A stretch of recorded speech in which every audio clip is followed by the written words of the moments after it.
हे दोस्तों, अगर मैं आपसे पूछूं कि क्या समय में पीछे जाना पॉसिबल है, तो शायद आपका जवाब होगा नहीं। पर आपकी जानकारी के लिए बता दूं कि नासा ने एक मशीन बनाई है जिसका नाम जेम्स वेब स्पेस टेलीस्कोप है, जो समय में पीछे तो नहीं मगर इतिहास में पीछे की एक झलक आपको ज़रूर दिखा सकता है। अब आपका सवाल होगा कि एक टेलीस्कोप से समय में पीछे कैसे जा सकते हैं, तो इसका जवाब है बिग बैंग, जो कि 13.8 बिलियन ईयर पहले हुआ था। और JWST यानी James Webb space telescope 13 billion light year पहले देख सकता है, यानी कि यूनिवर्स के बनने के कुछ समय बाद तक ये टेलीस्कोप देख सकता है। आइए जानते हैं कि ये कैसे पॉसिबल है। जब हम किसी दूर मौजूद प्लेनेट या स्टार को देखते हैं, तो दरअसल हम उससे आई लाइट, जो कि कई करोड़ साल से स्पेस में ट्रैवल कर रही है, हम उस लाइट को देखते हैं। हो सकता है कि वो प्लेनेट अब वहाँ मौजूद भी ना हो, पर हमें ये बात कई करोड़ साल बाद पता चलेगी, जब उस प्लेनेट से लाइट आना बंद हो जाएगी। अब इसे एक उदाहरण से समझते हैं। सन से अर्थ तक लाइट को पहुंचने में 8 मिनट के करीब समय लगता है, और अगर इसी दौरान सन गायब हो जाए तो हमें उसके गायब होने के 8 मिनट बाद पता चलेगा कि सन अपने जगह से गायब हो गया है। अब सवाल यह आता है कि स्पेस में पहले से ही एक टेलीस्कोप मौजूद है जिसका नाम हबल टेलीस्कोप है, फिर हमें JWST की ज़रूरत क्यों पड़ी? दरअसल हबल टेलीस्कोप 1990 में लॉन्च किया गया था। इसी कारण हबल में लगाए इक्विपमेंट अब पुराने हो चुके हैं आज के समय के हिसाब से। इसीलिए हमें एक ऐसा टेलीस्कोप चाहिए था जो हबल टेलीस्कोप से एडवांस हो, और इसी कारण नासा ने दूसरे स्पेस एजेंसी के साथ मिलकर JWST को बनाया, जो कि हबल द्वारा दी गई जानकारी को और बेहतर तरीके से समझने में हमारी मदद करेगा। सबसे बड़ी खासियत JWST की यह है कि ये इंफ्रारेड वेवलेंथ के लाइट को ऑब्जर्व करने के लिए बना है। इसी वजह से हबल टेलीस्कोप से ज़्यादा बेहतर तरीके से ये स्पेस में मौजूद प्लैनेट और स्टार्स के बारे में हमें बेहतर जानकारी देगा। अब ब्रह्मांड के बारे में आज हम जो कुछ भी जानते हैं, उसमें हबल टेलीस्कोप का बहुत बड़ा योगदान है। हबल टेलीस्कोप में लगे इक्विपमेंट मेनली यूवी लाइट और विजिबल रेंज की लाइट को ऑब्जर्व करने के लिए स्पेशलाइज्ड हैं, और कुछ हद तक ये इंफ्रारेड लाइट को भी ऑब्जर्व कर सकते हैं। लेकिन अगर बात JWST की करें, तो ये इंफ्रारेड लाइट को हबल टेलीस्कोप से कई गुना बेहतर तरीके से ऑब्जर्व कर सकता है। आप इस इमेज में देख सकते हैं, ये ईगल नेबुला की हबल टेलीस्कोप से ली गई फ़ोटो है, जो विजिबल लाइट में ली गई है।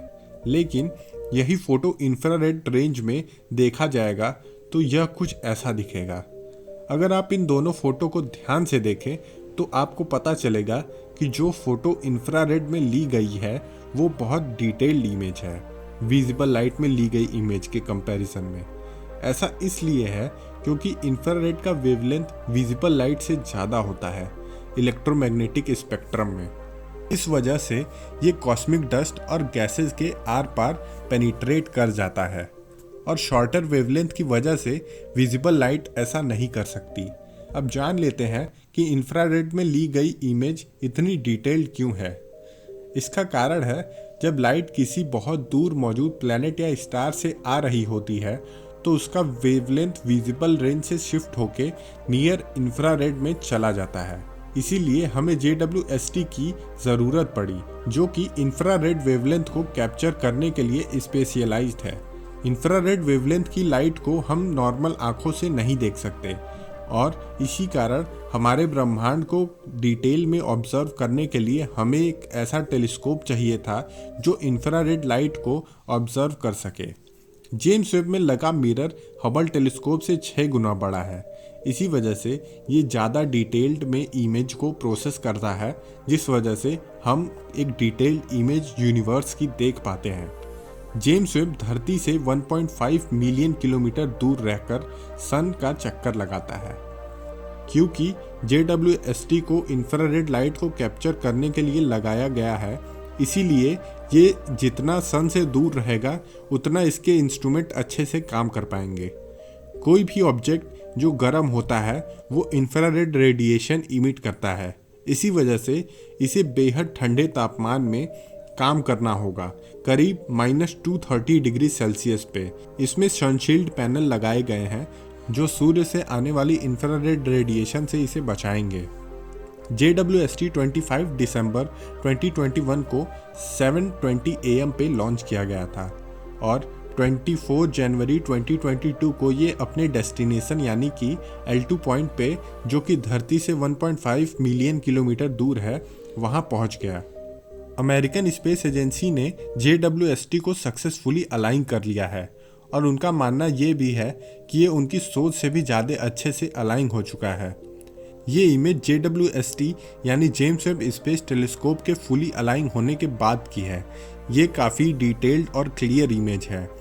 ये इमेज एक स्टार की है जो कि मिल्की वे गैलेक्सी में मौजूद है और हमारे प्लेनेट से 2000 लाइट ईयर की दूरी पे मौजूद है। साइंटिस्ट के हिसाब से इतनी क्लियर और फोकस्ड इमेज JWST तभी ले सकता है जब उसके mirror tiny fraction of width of hair यानी कि बाल के एक छोटे भाग जितना अच्छे से प्रिसाइजली वो वहाँ पे अलाइन होंगे। आशा करता हूँ आपको ये वीडियो पसंद आया होगा। ऐसे ही अमेजिंग वीडियोस के लिए हमारे चैनल को सब्सक्राइब करिए।